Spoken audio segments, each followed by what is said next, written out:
देखते हैं भारतीय संविधान में संसद की ओर एक नजर डालते हैं। ठीक है, देखते हैं भारतीय संसद क्या है। सबसे बड़ी बात कि दुनिया के अनेक सारा देशों ने संसदीय प्रणाली को अपना लोकतंत्र में अपनाया है। ठीक है, उसमें भारत भी क्या है, संसदीय प्रणाली को अपनाने वाला एक देश है। ठीक है, भारत में जो संसदीय प्रणाली अपनाया गया है ब्रिटेन से प्रेरित होकर, किससे प्रेरित होकर, ब्रिटेन से। ब्रिटेन में क्या है, ब्रिटेन में भी संसदीय प्रणाली है, वहां भी 2 सदन है ना, वहां भी उच्च सदन है और है एक निम्न सदन। उच्च सदन को कहा जाता है हाउस ऑफ लॉर्ड्स और निम्न सदन को कहा जाता है हाउस ऑफ कॉमन्स। ठीक है, देखते हैं थोड़ा ऊपर। ब्रिटेन, क्या देखें, ब्रिटेन में एक ब्रिटेन का जो संसद का जो मॉडल है उसका नाम है वेस्टमिंस्टर मॉडल। वेस्टमिंस्टर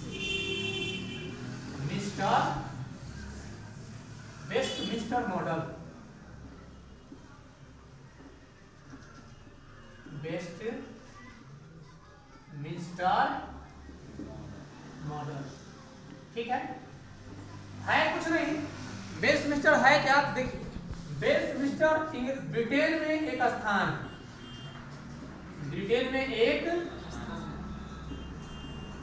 है और इसी स्थान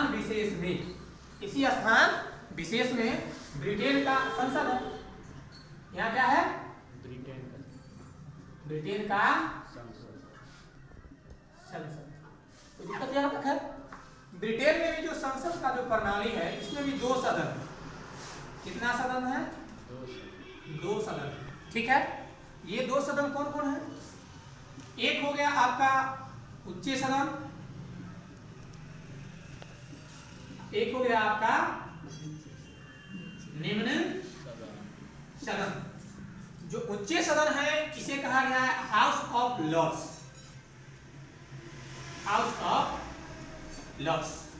ठीक है, जो निम्न सदन है उसे कहा गया है हाउस ऑफ कॉमन्स।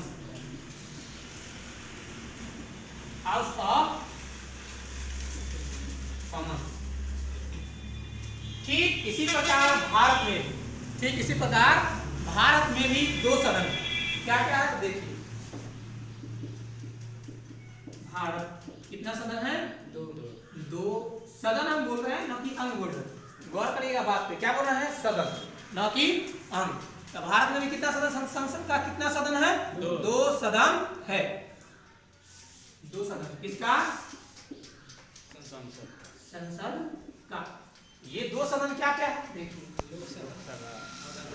इसमें भी एक है उच्च सदन, ये क्या है, उच्च सदन, और एक है निम्न सदन।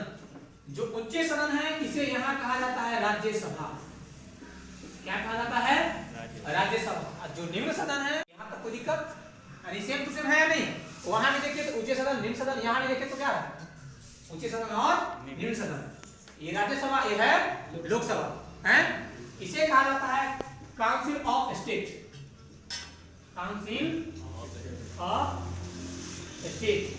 इसे क्या कहा जाता है, हाउस ऑफ पीपुल। क्या कहा जाता है, हाउस ऑफ पीपुल। ठीक है, अब देखते हैं आगे। यहाँ पे है क्या कि भारतीय संविधान में, यहाँ पे भारतीय संविधान में जो संसद का गठन का प्रावधान, संसद का गठन का प्रावधान जो है वो किया गया है आर्टिकल कितना में, 79 में। ठीक है, आर्टिकल 79 में किया गया किस चीज का, संसद का गठन का प्रावधान। ठीक है, देखते हैं आगे, थोड़ा मिटा ले।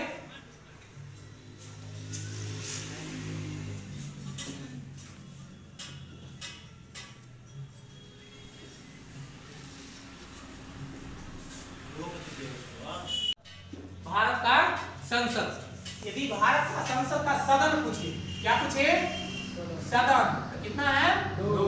अभी आपने देखा सदन कितना है, 2।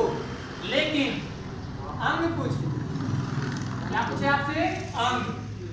कितना आ जाता है 3। गौर से देखिए, सदन पूछे तो कितना कहिएगा 2, अंग पूछे तो कितना कहिएगा 3 कहिएगा। अंग में कौन कौन है? 3 अंग में देखिए, एक है राज्यसभा, एक है लोकसभा, और क्या है भारत का प्रथम नागरिक राष्ट्रपति। क्लियर है?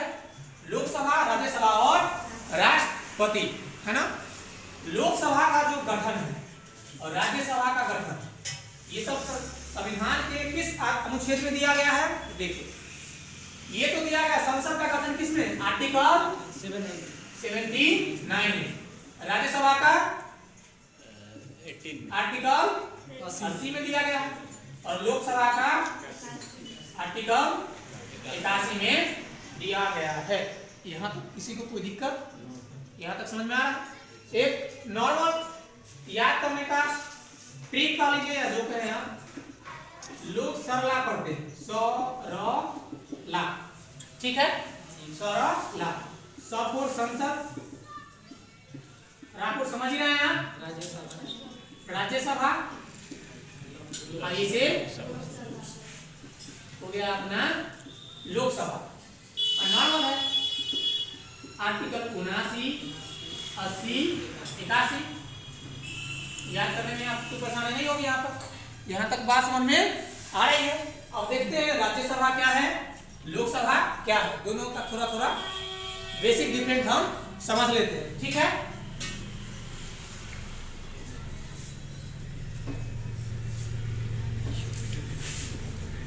राज्यसभा, राज्यसभा, लोकसभा। राज्यसभा को हमने आपको शुरुआत में ही बताया, राज्यसभा को हमने आपको शुरुआत में ही बताया। इन्हें क्या कहा जाता है? उच्च सदन कहा जाता है, और इसे निम्न सदन कहा जाता है ना। देखिए इधर राज्यसभा को क्या कहा जाता है? उच्च सदन, उच्च सदन। इसे क्या कहा जाता है? निम्न सदन, निम्न सदन। उच्च सदन और निम्न सदन, इसे कहा जाता है अस्थाई सदन, अस्थाई सदन, और इसे कहा जाता है अस्थाई सदन। अस्थाई और अस्थाई कहने का अभिप्राय क्या है? कहने का अभिप्राय यह है कि राज्यसभा रहेगा, लोकसभा न रहे। लोकसभा का विघटन होता है, लोकसभा का विघटन होता है, लेकिन राज्यसभा का विघटन नहीं होता है। हाँ, राज्यसभा का जो भी व्यक्ति होते हैं, मेंबर होते हैं, उसका प्रत्येक 2 वर्ष पर क्या होता है? 2/3 सदस्य कहने का अभिप्राय 2/3 सदस्य क्या होता है? प्रत्येक वर्ष सेवानिवृत्त होते हैं, फिर नए लोग वहां पे आते हैं, ठीक है। तो यहाँ पे देखते हैं, इसके लिए जो आयु चाहिए, राज्यसभा का सदस्य बनने के लिए क्या चाहिए? आयु चाहिए, वो चाहिए 30 वर्ष। कितना चाहिए? 30 वर्ष। और लोकसभा का सदस्य बनने के लिए आयु कितना चाहिए? 25 वर्ष। कितना चाहिए? 25 वर्ष। आपसे क्वेश्चन जनरली पूछा जाता है कि प्रधानमंत्री जो बनते हैं वो लोकसभा का मेंबर होते हैं अथवा राज्यसभा का? ऐसे यूं तो दोनों का हो सकते हैं, लोकसभा का भी हो सकते हैं और राज्यसभा का भी हो सकते हैं, ठीक है। तो प्रधानमंत्री बनने के लिए ये एज यदि पूछा जाए तो आप क्या कह सकते हैं? 25 वर्ष आप कह सकते हैं, ठीक है। राष्ट्रपति के लिए पूछे तो 35 वर्ष, है ना। तो देखिए, उच्च सदन हो गया, निम्न सदन, अस्थाई, अस्थाई, 30 वर्ष और 25 वर्ष। और क्या क्या है दोनों में अंतर देख लेते हैं, ठीक है। इसमें क्या है कि संविधान द्वारा निर्धारित अधिकतम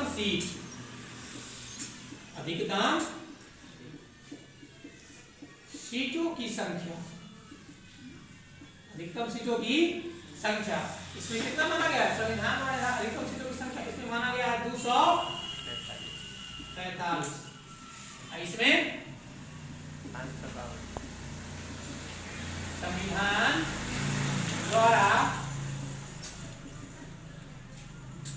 निर्धारित अधिकतम सीटों की संख्या कितना है? 543। 52 ऐसे हम देखेंगे आगे। 552 में किसका कितना कितना अधिकार राज्य का कितना है? एंग्लो इंडियन का जो था वो तो खत्म कर दिया गया, ठीक है। एंग्लो इंडियन का जो था वो तो क्या कर दिया गया है? खत्म कर दिया गया है। देखेंगे आगे अगला भाग, लोकसभा राज्यसभा। लोकसभा का जो चुनाव होता है, लोकसभा का चुनाव जो होता है प्रत्यक्ष होता है। क्या होता है? प्रत्यक्ष निर्वाचन। और राज्यसभा का होता है अप्रत्यक्ष, अप्रत्यक्ष निर्वाचन, अप्रत्यक्ष निर्वाचन। कहने का अभिप्राय है कि लोगों द्वारा चुन के सीधा संसद में जाते हैं, और ये एमएलए द्वारा, ये जो है प्रत्यक्ष चुनाव द्वारा नहीं, अनुपातिक प्रतिनिधित्व प्रणाली द्वारा चुन के राज्यसभा में जाते हैं, ठीक है। हाँ, यहाँ पे जो है संविधान द्वारा निर्धारित अधिकतम सीटों की संख्या कितना है? 200 नहीं, यहाँ पे क्या है? 250। यदि आपसे पूछे संसद द्वारा निर्धारित अधिकतम सीटों की संख्या तब 245 होगा, ठीक है। और देखिए इसका जो कार्यकाल होता है राज्यसभा का, ये तो कार्यकाल इसका निश्चित है नहीं, क्योंकि भंग होता ही नहीं है, लेकिन इसका कार्यकाल पूछा जाए आपसे 6 वर्ष। कार्यकाल इसका कितना है? कार्यकाल पूछा जाए तो 6 वर्ष। लोकसभा का कार्यकाल, लोकसभा का कार्यकाल वो भी 5 वर्ष है, और लोकसभा के सदस्यों का कार्यकाल भी 5 वर्ष ही है। इस बात को ध्यान रखिए। कार्यकाल कितना है? 5 वर्ष। इसमें क्या है कि धन विधेयक पेश किया जाता है। सारा निर्णय लोकसभा द्वारा ही लिया जाएगा, किस पर? धन विधेयक पर। लेकिन राज्यसभा में ऐसा कोई प्रावधान नहीं है। कहने का अभिप्राय है कि इसमें धन विधेयक पेश तो किया जाता है, लेकिन केवल क्या है? सिफारिश। इसमें धन विधेयक पेश किया जाता है, लेकिन ओनली क्या करता है? सिफारिश कर सकता है। क्या कर सकता है? सिफारिश कर सकता है, लेकिन ये मानने के लिए बाध्य नहीं है। लोकसभा अपना जो इच्छा होगा करेगा, ठीक है। यहां तक हो गया। लोकसभा का गठन, लोकसभा क्या है, ठीक है। लोकसभा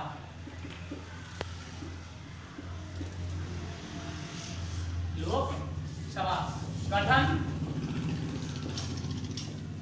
आर्टिकल 81, ठीक है। लोकसभा में जो सदस्यों की अधिकतम संख्या, लोकसभा में संविधान द्वारा तय की गई सदस्यों की अधिकतम संख्या 552। इसमें जो 552 में क्या है देखिए, 552 में 550 2 सीट, 550 सीट और 2 सीट। ये जो 2 सीट है, ये 2 सीट एंग्लो इंडियन के लिए, किसके लिए है? एंग्लो इंडियन के लिए।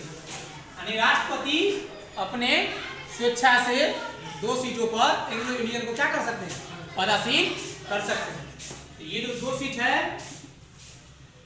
एंग्लो इंडियंस के लिए, एंग्लो इंडियंस के लिए क्या है?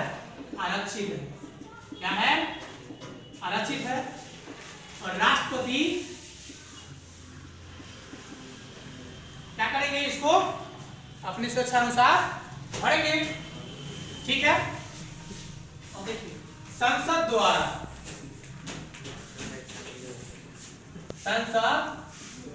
द्वारा निर्धारित लोकसभा का अथवा लोकसभा संसद द्वारा निर्धारित लोकसभा में अधिकतम की संख्या, सीटों की संख्या ये 5 कम है। कितना है? कहने का अभिप्राय है कि एंग्लो इंडियन, देखिए एक बात हम आपको बताना भूल गए कि 500 एंग्लो इंडियन ऐसे तो 545 ही है, ठीक है। कुछ छोड़ दिया गया है, क्यों? कुछ इसलिए छोड़ दिया गया है क्योंकि अभी भी कुछ ऐसा भारत के क्षेत्र है जिसपे भारत सरकार का पूर्ण नियंत्रण नहीं है। इसलिए क्या किया गया है कि कुछ क्षेत्रों को अभी सम्मिलित नहीं किया गया है भारत में, भारत राज्य संघ में। इसलिए सीटों कितना संसद में निर्धारित किया गया है? 545। अब 545 इसको थोड़ा समझिए। 545 में से 543 और फिर वही बात 02, ये क्या है? एंग्लो इंडियन द्वारा क्या है भरा जाएगा, एंग्लो इंडियन द्वारा भरा जाएगा। कौन भरेगा? राष्ट्रपति अपनी चर्चा से भरेगा, है ना। आपसे क्वेश्चन पूछेगा कि लोकसभा में राष्ट्रपति द्वारा कितने सदस्यों का मनोनयन किया जाता है? 2 का, और किसका? एंग्लो इंडियन का। तो आपको ये भी बताएंगे कि एंग्लो इंडियन क्या है। आप थोड़ा देखिए यहाँ क्या हुआ है। 104वां संविधान संशोधन 104 कॉन्स्टिट्यूशन अमेंडमेंट एक्ट, इसके द्वारा क्या किया गया है? 104वां संविधान संशोधन द्वारा 2020 में किया गया है। कब किया गया है? 2020 में किया गया है। और एंग्लो इंडियन का जो सीट है इसे क्या किया गया है? इसे खत्म कर दिया है।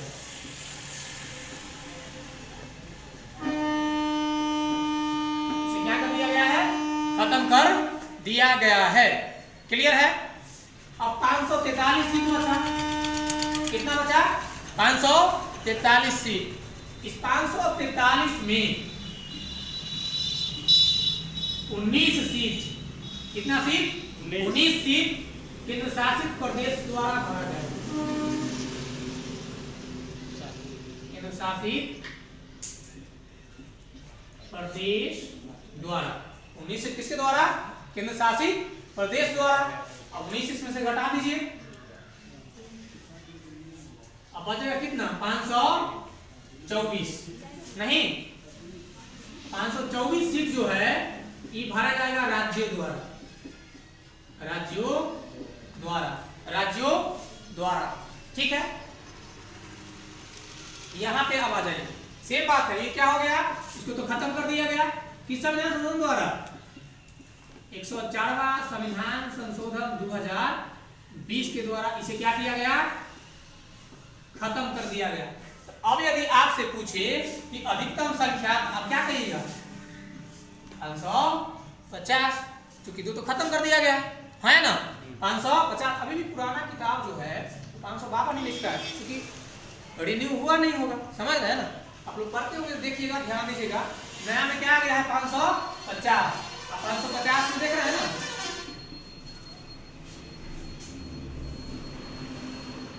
ठीक है, यहां तक कोई परेशानी किसी को नहीं ना?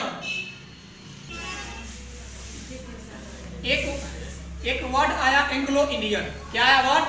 Anglo Indian.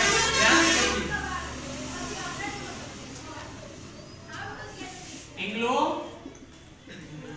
इंडियन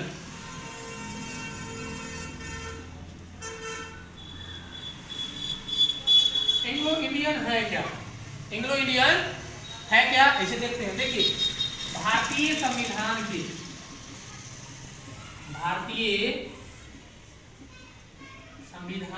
के आर्टिकल 366, आर्टिकल 366 क्या करता है?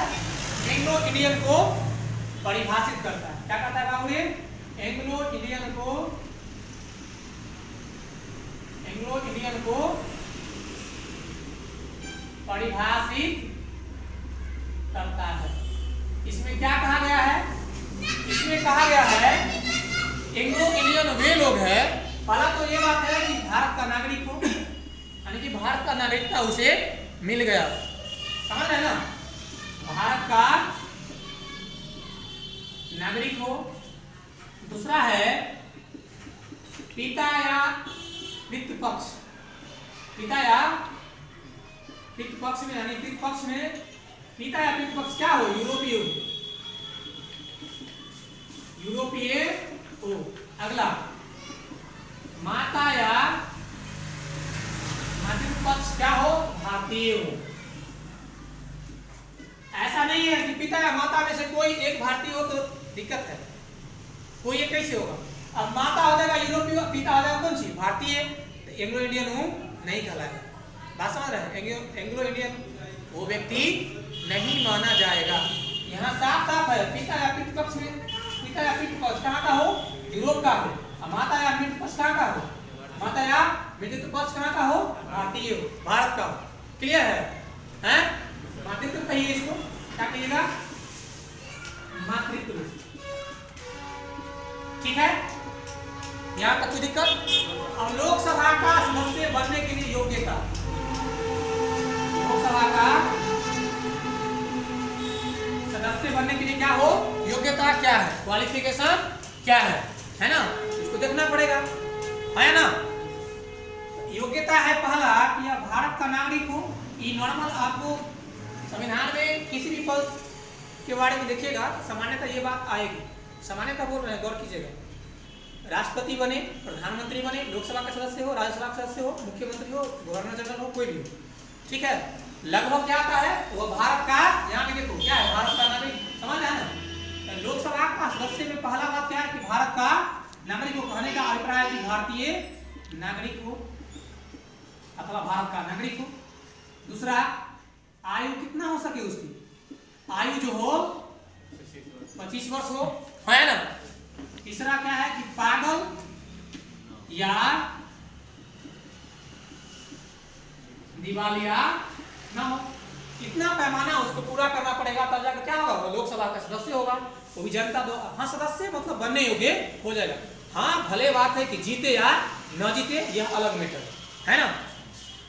देखिए अब आगे एक संविधान संशोधन है। पहले तो आप एक आर्टिकल जान लीजिए संविधान का। एक आर्टिकल है 326। क्या आर्टिकल है? 326। आर्टिकल 326 बताता है कि यदि भारत का कोई नागरिक 18 वर्ष का हो गया, कितना का हो गया हो? 18 वर्ष का हो गया हो, तो वह मत का प्रयोग कर सकता है। पहले यह 21 वर्ष था। पहले कितना था? 21 वर्ष था, सुन रहे ना?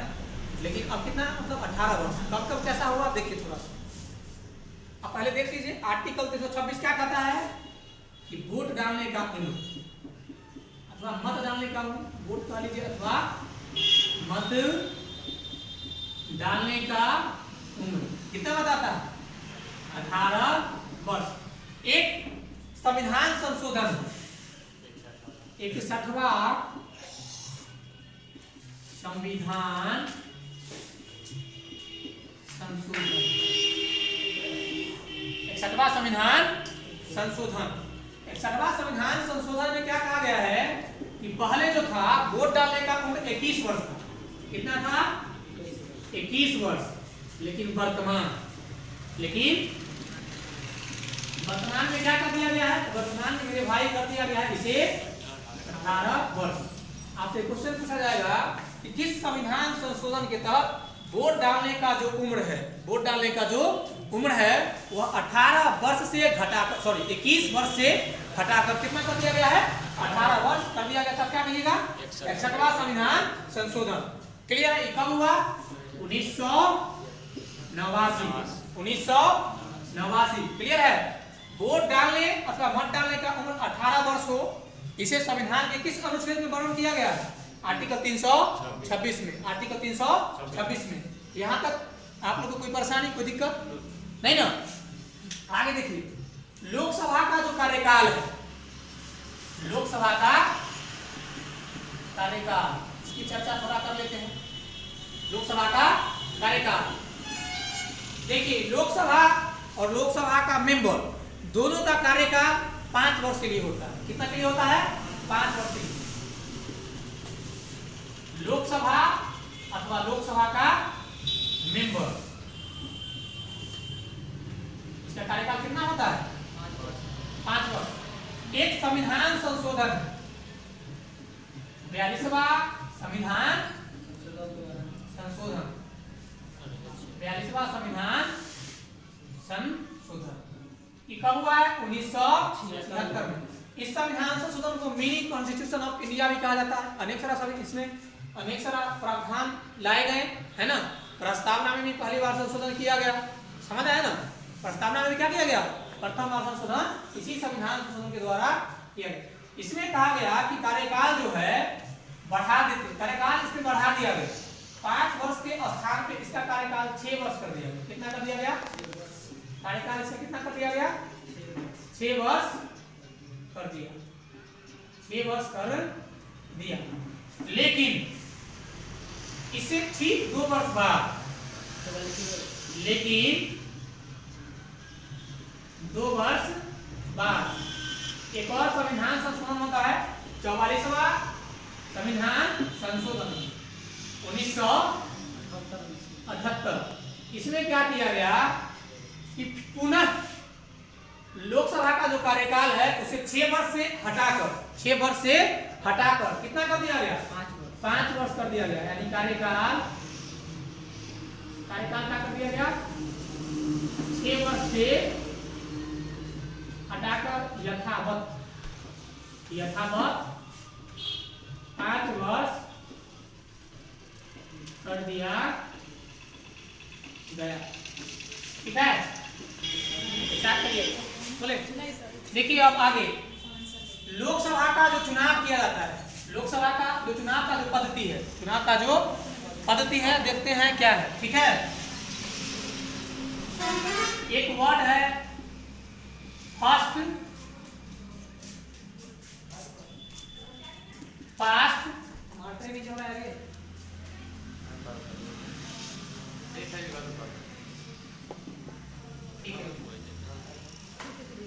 देखिए फिर से एक बार, first past of the post system. इसको थोड़ा आप लोग को भी समझ लेना अनिवार्य है, क्योंकि आपके भी ग्राम में, शहर में, कस्बे में क्या होता है? चुनाव तो होता ही नहीं। तो first past of the post system क्या है तो देख लेते हैं। देखिए यह वैसा सिस्टम है जिसमें जैसे 4 उम्मीदवार है, तो 4 उम्मीदवार में जिसको ज्यादा मत मिल जाएगा, जिसको ज्यादा मत मिल जाएगा तो क्या हो जाएगा? विजयी हो जाएगा। क्या हो जाएगा? विजयी हो जाएगा। इसी पद्धति पर क्या किया जाता है? लोकसभा का निर्वाचन किया जाता है। ठीक है, तो first past of the post system क्या है तो देखिए, मान लेते हैं कि लोकसभा प्रतिनिधि, थोड़ा समझना है इसको, लोकसभा प्रतिनिधि मान लेते हैं 4 पार्टी से आते हैं। कितने पार्टी से आते हैं? 4 पार्टी से आते हैं। ए पार्टी है, बी, सी और डी। ठीक है, टोटल सीट 100 मान लेते हैं। क्या किए? मान लिए। टोटल सीट क्या किए हैं? 100 मान लिए। ठीक है, 100 मान लिए। अब ए को जो मत मिलता है मान लेते हैं 30 मिलता है। कितना मान लेते हैं? 30 मिला। बी को मान लेते हैं 10 मत मिला। कितना मिला? 10 मिला। सी को मान लेते हैं 20 मिला। सी को कितना मिला? 20 मिला। कितना हो गया? 30 10 40 और 20 60 नहीं। अब डी को मान लेते कितना मिला? 40 मिला। डी को कितना मिला? 40। इसमें गौर से देखो तो सबसे ज्यादा मत किसको मिला? डी को मिला है। सबसे ज्यादा मत किसको मिला है? यानी सर्वाधिक मत प्राप्त करने वाला प्रत्याशी पूछे तो कौन है? डी है। डी क्या है? सर्वाधिक मत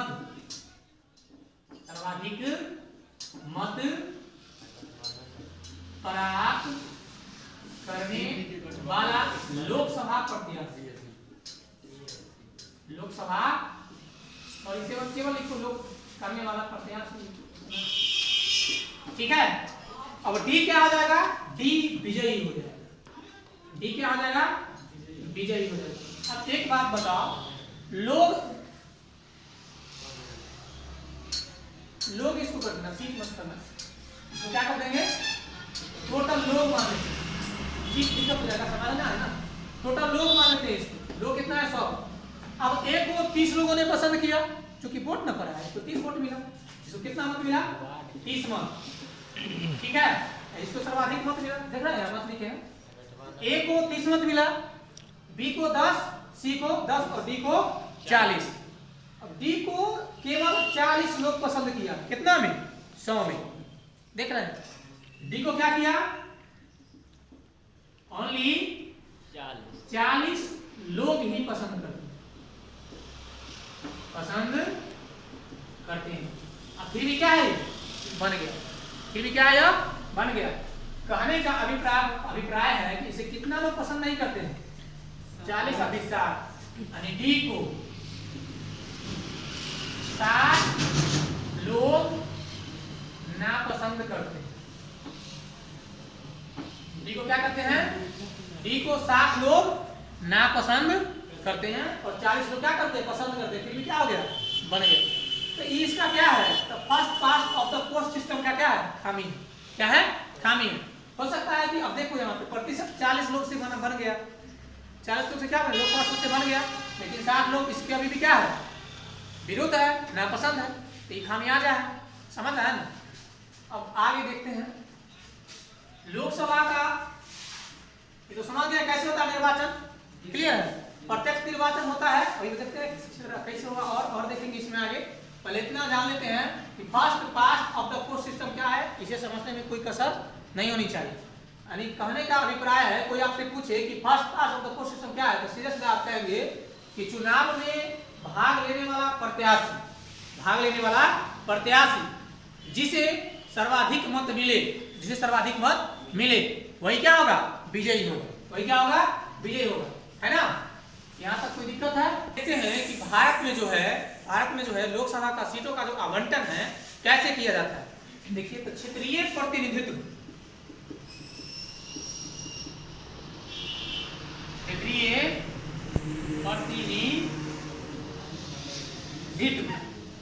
इस वर्ड को थोड़ा समझ लेना।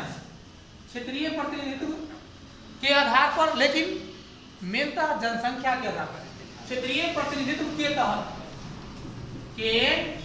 तहत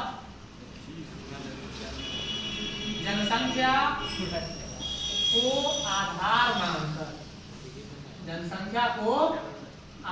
मानकर, अब क्षेत्रीय प्रतिनिधित्व क्या है थोड़ा समझिए।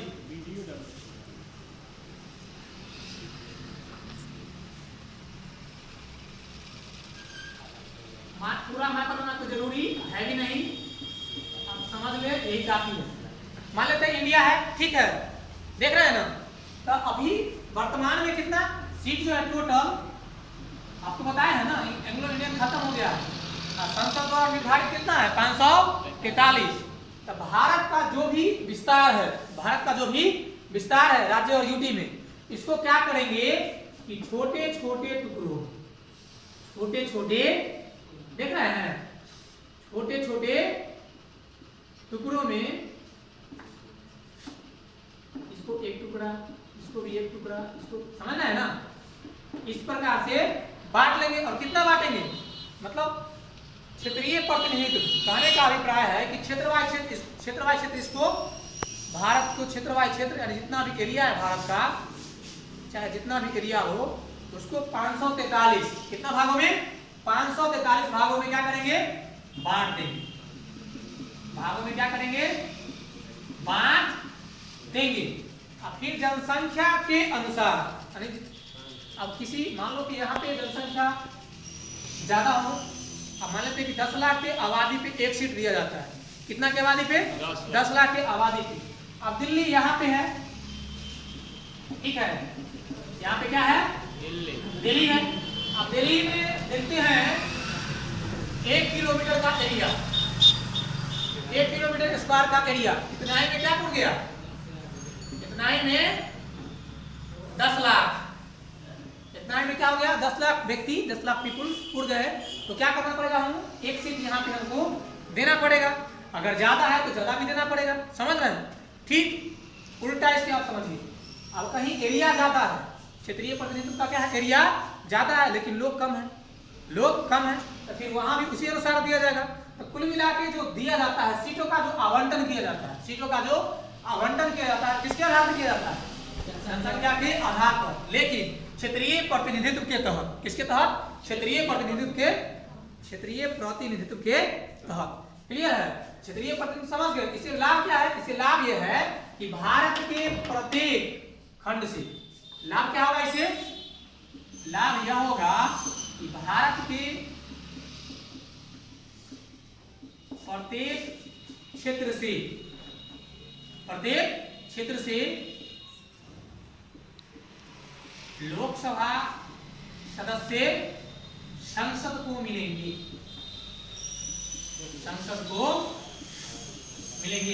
क्षेत्रीय प्रतिनिधित्व कहने का सीधा सीधा आपसे एक लाइन में जवाब पूछे तो इतना कहिएगा कि भारत को जितना सीट है अभी लोकसभा का 540, उतना टुकड़ों में विभक्त कर सीटों का आवंटन, यही कहलाता है क्षेत्रीय प्रतिनिधित्व, वो भी जनसंख्या को आधार मानकर। क्लियर है यहाँ तक? यहाँ तक कोई डाउट नहीं ना? ठीक है, अब आगे देखिए।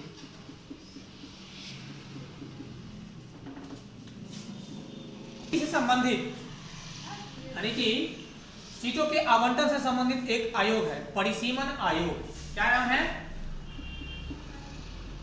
परिसीमन आयोग। इसका जो लास्ट बार गठन किया गया है, ऐसे तो यूं तो 4 बार हुआ। कितना बार हुआ है? 4 बार। लेकिन लास्ट बार इसका गठन यानी कि अंतिम बार गठन किया गया है 2002 में। इसमें जनगणना का आधार क्या लिया है? जनगणना का आधार 2001 को माना। किसको माना है? 2001 को माना। इसका अध्यक्ष कौन होता है? इसका अध्यक्ष होता है सुप्रीम कोर्ट के पूर्व मुख्य न्यायाधीश। इसका अध्यक्ष कौन होता है? सुप्रीम कोर्ट के पूर्व मुख्य न्यायाधीश। इसका कार्य क्या होता है? तो कार्य है इसका, सो देख लीजिए। इसका कार्य है राज्यों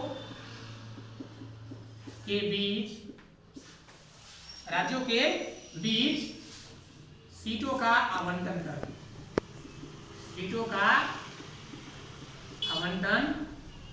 करना, चुनावी सीमा तैयार करना। ठीक है, ये इसका काम है। बात समझ रहे हैं ना? अंतिम बार गठन 2002 में। जनगणना का आधार क्या है? किस वर्ष का? 2001 का। अध्यक्ष कौन होता है परिसीमन आयोग का? परिसीमन नाम में है, सीमन मतलब सीमा बांधना। समझ रहे हैं? सीमा मानेगा कि हाँ यहाँ से यहाँ एरिया के बीच यह लोकसभा क्षेत्र है, इससे यह लोकसभा क्षेत्र है। समझ रहे हैं? सबका अलग अलग लोकसभा क्षेत्र निर्धारित किया जाता है। अध्यक्ष कौन होता है इसका? सुप्रीम कोर्ट के पूर्व मुख्य न्यायाधीश। कार्य क्या है? तो राज्यों के बीच सीटों का आवंटन करना, चुनावी सीमा तैयार करना, ये सभी इसका क्या है? कार्य। ठीक है, अब यहाँ तक कोई दिक्कत किसी को? देखना है लोकसभा में आरक्षण। क्या देखना है? लोकसभा में कुछ सीटें हैं SC ST के लिए, उसका आरक्षण किया गया। किसमें? लोकसभा में, वो भी राजनीतिक आरक्षण। कौन सा आरक्षण? राजनीतिक। वर्ड पे ध्यान दीजिए, आरक्षण।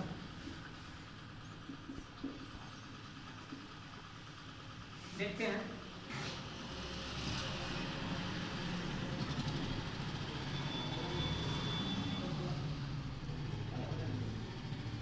लोकसभा में SC ST के लिए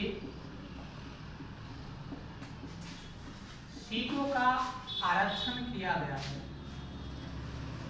आरक्षण राजनैतिक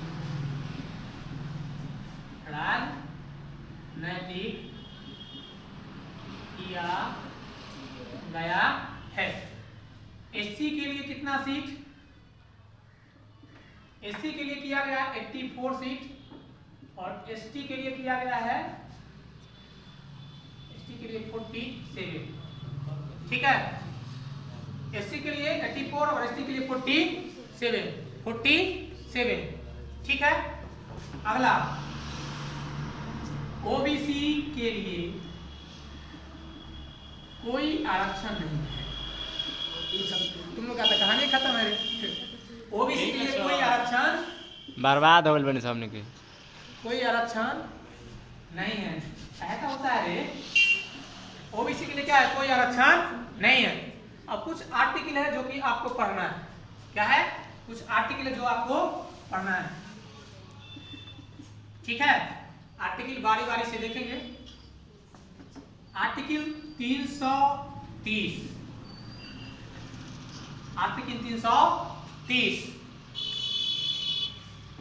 ये कहता है कि लोकसभा में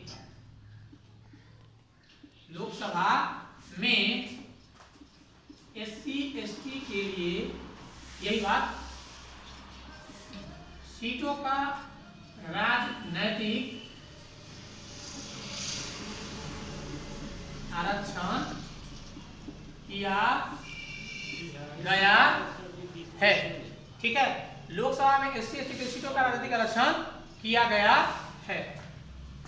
अगला आर्टिकल 331 ये कह रहा है कि लोकसभा में एंग्लो इंडियन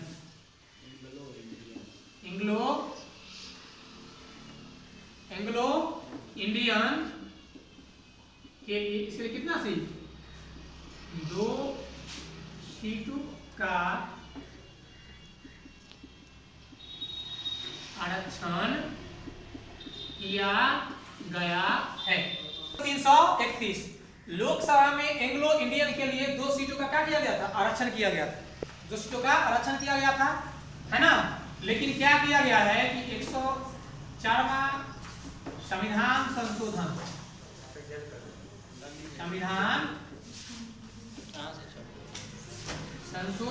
के द्वारा, 104वां संविधान संशोधन के द्वारा इस आरक्षण को समाप्त कर दिया गया।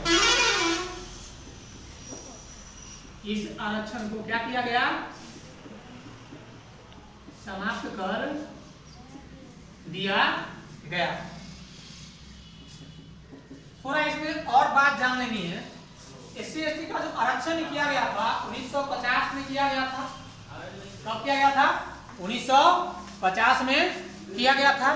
ठीक है, अब इस समय कहा गया था कि प्रत्येक यानी 10 वर्ष के लिए आरक्षण रहेगा। क्या कहा गया था, 10 वर्ष, यानी 1950 से 1960 तक रहेगा। कहा गया था क्या, 10 वर्ष के लिए क्या रहेगा, आरक्षण होगा। फिर स्थिति अनुसार देखा जाएगा। ठीक है, लेकिन क्या है कि 1950 से 2020 तक, कब तक, 1950 से 10 वर्ष बढ़ाते बढ़ाते 2020 तक जोड़िएगा तो कितना हो गया, 70 वर्ष। कितना हो जाएगा, 70 वर्ष। कब से, 1950 से 2020 तक के लिए आरक्षण दिया गया। के लिए क्या दिया गया, लोकसभा में सीटों का आरक्षण दी गई। ठीक है, अब क्या होता है कि इसी संविधान संशोधन 104वां संविधान संशोधन के द्वारा इसका आरक्षण खत्म कर दिया गया। किसका, एंग्लो इंडियन का। लेकिन इसका आरक्षण अभी भी क्या है, जारी है। यानी इसे पुनः 104वां संविधान संशोधन द्वारा क्या किया कि 10 वर्ष के लिए, 10 वर्ष के लिए बढ़ा दिया गया। यह कब तक चलेगा, 2020 से 2030।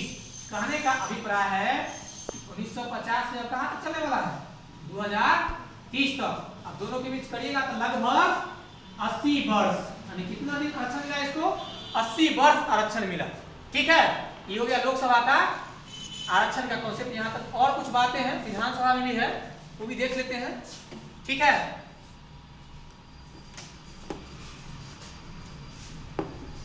आर्टिकल 332, आर्टिकल 332 ये क्या कहता है, ये कहता है विधानसभा में एससी एसटी के सीटों का आरक्षण। लगातार है, देखिए 30 31। ठीक है, अगला आर्टिकल 333 ये कह रहा है विधानसभा में, राज्य में तो होता है विधानसभा में एंग्लो इंडियन के लिए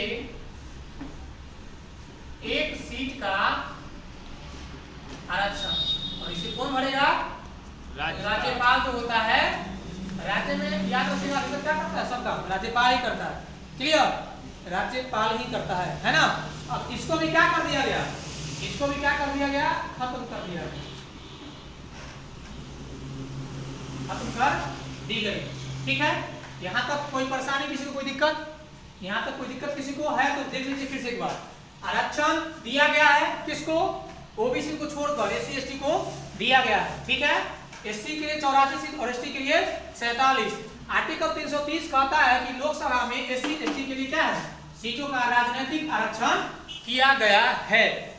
यह जो है 10 वर्ष के लिए किया गया था प्रारंभ में 1950 में। ठीक है, लेकिन क्या है, क्योंकि आप लोग जानते हैं कि 25 जनवरी 1950 को क्या निर्वाचन आयोग का गठन हुआ था, इसलिए 25 जनवरी को क्या मनाया जाता है, मतदाता दिवस मनाया जाता है ना। 25 जनवरी, हाँ 25 जनवरी। अब आगे देखिए, अब 10 वर्ष बढ़ाते बढ़ाते 2020 तक आ गया। कब तक आ गया? 2020 तक। 2020 में क्या होता है, 104वां संविधान संशोधन होता है। ठीक है, इस संशोधन के द्वारा कहा जाता है कि एंग्लो इंडियन का जो सीट है लोकसभा में आरक्षित, उसे क्या कर दिया जाए, खत्म कर दिया जाए। जो राष्ट्रपति द्वारा क्या होता है, भरित होता है, यानी कि राष्ट्रपति उसे आसीन करता था अपने पद पर। अगला क्या था कि ये जो एससी एसटी का जो था आरक्षण, इसे खत्म ना करके आगामी 10 वर्ष के लिए, आगामी 10 वर्ष के लिए क्या किया गया, बढ़ा दिया गया। तो 2020 में संशोधन हुआ, तो 10 वर्ष मतलब 2030 तक, 2020 तक के लिए बढ़ा दिया गया है। अब आगे देखिए जो होगा सो आगे देखिए। अगला बात, लोकसभा में जो कार्यवाही होती है, जो बात करें लोकसभा में भाषा, यूं तो हिंदी भी है अंग्रेजी भी है, हिंदी और अंग्रेजी, लेकिन आप लोकसभा के स्पीकर के अनुमति से, लोकसभा के स्पीकर के अनुमति से अपनी मातृभाषा में भी वहां बोल सकते हैं। तो क्या बात आया, लोकसभा स्पीकर की अनुमति से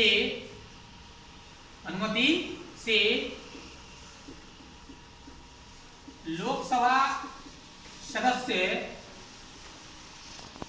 अपनी बात अपनी मातृभाषा में भी रख सकते हैं।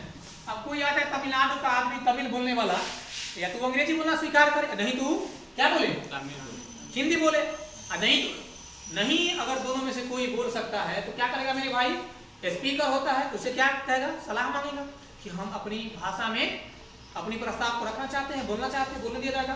तो लोग डिबेट, तुम लोग कभी देखा है संसद की कार्यवाही, देखता होगा लगा रहता है, इसे लगाया रहता है ना, लगाया रहता है ना सब, यानी कि लोकसभा सदस्य क्या रहते हैं, लगाए हुए रहते हैं, स्पीकर टाइप देखता होगा।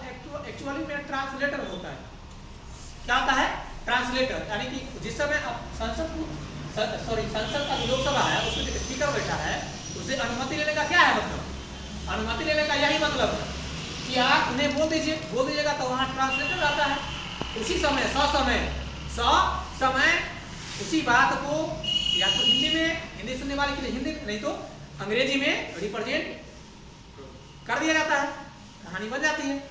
यहाँ तक किसी को कोई दिक्कत है, बोला जाए, नहीं ना, ठीक है। और बच गया है जो आपको जाननी चाहिए, लोकसभा में दोहरी सदस्यता, दोहरी